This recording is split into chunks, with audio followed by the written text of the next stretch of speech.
हाल ही में मेरे क्लाइंट मेरे पास आई जो पिछले 11 सालों से एक ऐसे रिश्ते को ढो रही थी जहां सिर्फ खामोशी मानसिक पीड़ा है।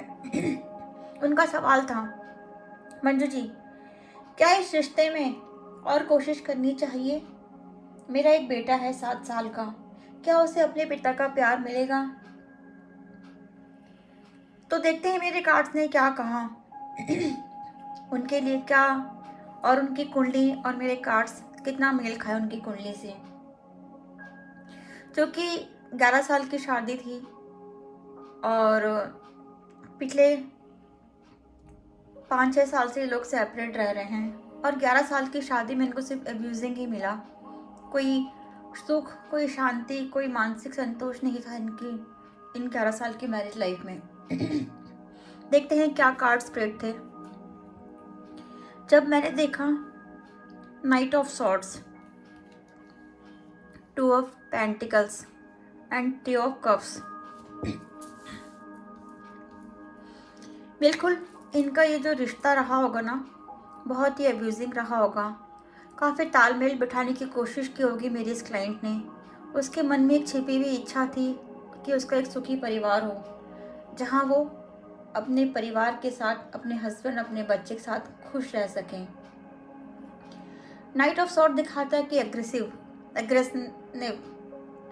बैलेंसिंग की कहीं ना कहीं कमी थी, तालमेल था। मैं ये नहीं कहती कि सिर्फ मेरी क्लाइंट की ही गलती रही होगी, गलती दोनों की थी और उन्होंने एक्सेप्ट भी किया। पर फिर भी एज ए फीमेल वो अपने इस रिश्ते को बचाना चाह रही थी। लेकिन जब हमने कार्ड को गहराई से देखा और उनके कुंडली के साथ इन कार्ड्स को मैच करा, जैसे कि आप देख पाएंगे, ऊपर मेरी क्लाइंट जो कि फीमेल क्लाइंट है उनका चार्ट है और नीचे उनके हस्बैंड का चार्ट है। यहाँ पर आप देखें इनका 4th हाउस लॉर्ड इनके 12th हाउस में बैठा है, यानी इनका सुकेश 12वें घर में, व्यय के घर में बैठा है। तो इनकी कुंडली में सुख तो कम ही है, साथ ही राहु की दृष्टि जो कि 7वें घर पर है, वो भी कहीं ना कहीं इनके रिश्ते में एक कड़वाहट, एक डिस्टेंस, एक परेशानी क्रिएट करी। हालांकि कुंडली में और भी ग्रह हैं, अभी हम उन पर बात नहीं करेंगे। हम इनके कुंडली में सुख भाव और इनके लग्नेश की ही बात करेंगे, इनके 7th हाउस की बात करेंगे। अगर हम बात करें हस्बैंड की कुंडली में, तो हस्बैंड की कुंडली में मंगल, यानी कि वो मांगलिक हैं,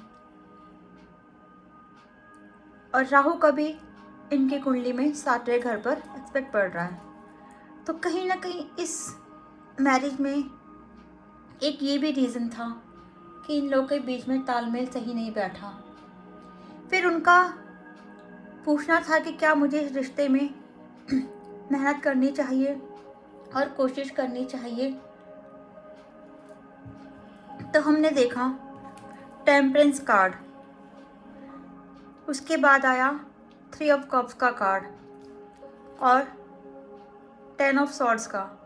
साथ ही उन्होंने मुझसे ये भी पूछा कि क्या मैं दूसरी शादी करूं या ना करूं, या इस शादी के बाद मैं अकेला ही जीवन बिताऊं। तो अगर मैं ये कार्ड करूं टेम्परेंस कार्ड, जो कि बैलेंस को दिखाता है, हालांकि उन्होंने यहाँ पर भी बहुत बैलेंस करने की कोशिश की, बट अभी वो इतनी टूट चुकी हैं कि इस रिश्ते को बैलेंस करते करते हार गई हैं। उनका क्वेश्चन था कि मुझे दूसरी शादी करनी चाहिए या ऐसे ही अपना जीवन व्यतीत कर लेना चाहिए। तो इस रिश्ते में इनके कुंडली के अकॉर्डिंग भी अगर हम देखें तो पॉसिबिलिटीज़ कम ही दिख रही हैं। उन्हें बाहर ही अपनी खुशियाँ देखनी पड़ेंगी, लेकिन अगर वो किसी दूसरी शादी में भी जाती हैं तो भी उन्हें बहुत सोच समझ कर चलना पड़ेगा, क्योंकि 10 ऑफ सॉर्ट्स दिखाता है कि अभी आपकी पीड़ा का अंत तो हो रहा है।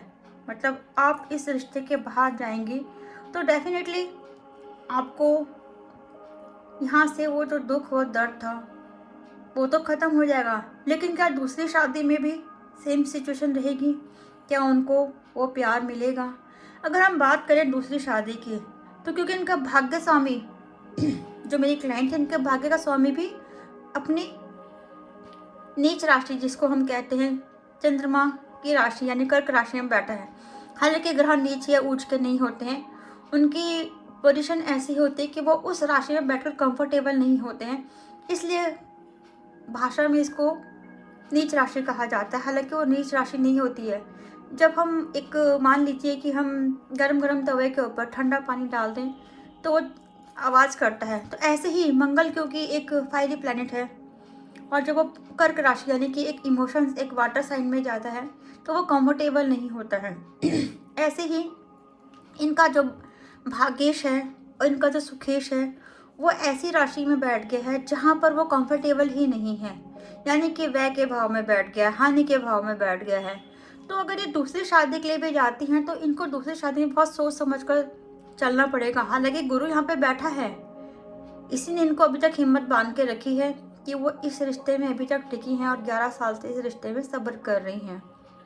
फिर उनका क्वेश्चन था कि क्या उनके पुत्र को उनके पिता का प्यार मिलेगा। अगर हम कहें कि मेरी इस क्लाइंट की कुंडली में केतु बैठा है पंचम घर में, तो और गुरु भी देख रहा है, तो पिता को प्यार तो मिल सकता है या ये खुद ही अपने बच्चे को पिता तुल्य प्यार देंगे।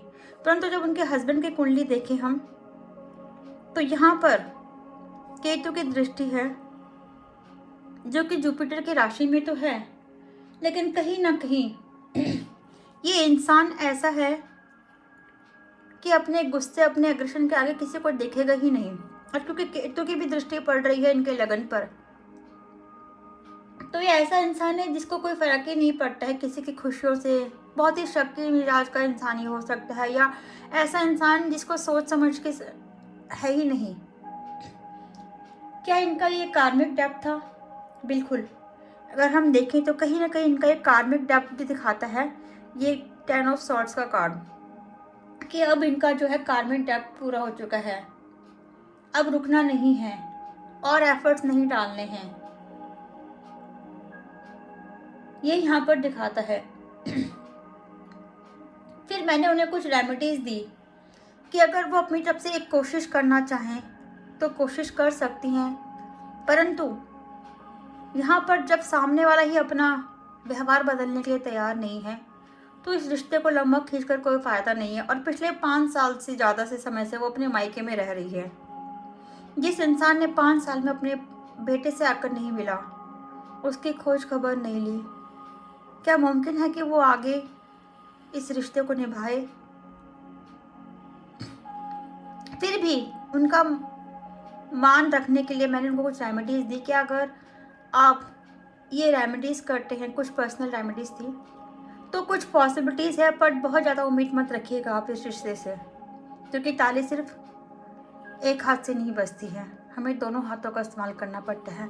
हाँ, अगर उनका पार्टनर इस रिश्ते में एफर्ट डालना चाहे तो चीज़ें ठीक हो सकती हैं, परंतु अगर सामने वाला इस रिश्ते में कोई भी एफर्ट नहीं डालेगा तो क्या पॉसिबिलिटी है चीज़ें ठीक होने की?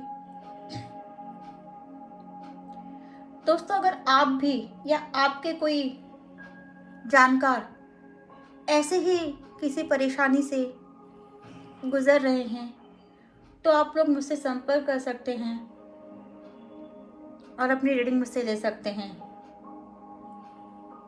फ्रेंड्स, कुंडली और टैरो ये आपको भविष्य नहीं बताती हैं, ये इवन आपको गाइडेंस भी देती हैं कि आपको क्या करना चाहिए, एक मार्गदर्शन देती हैं आपको।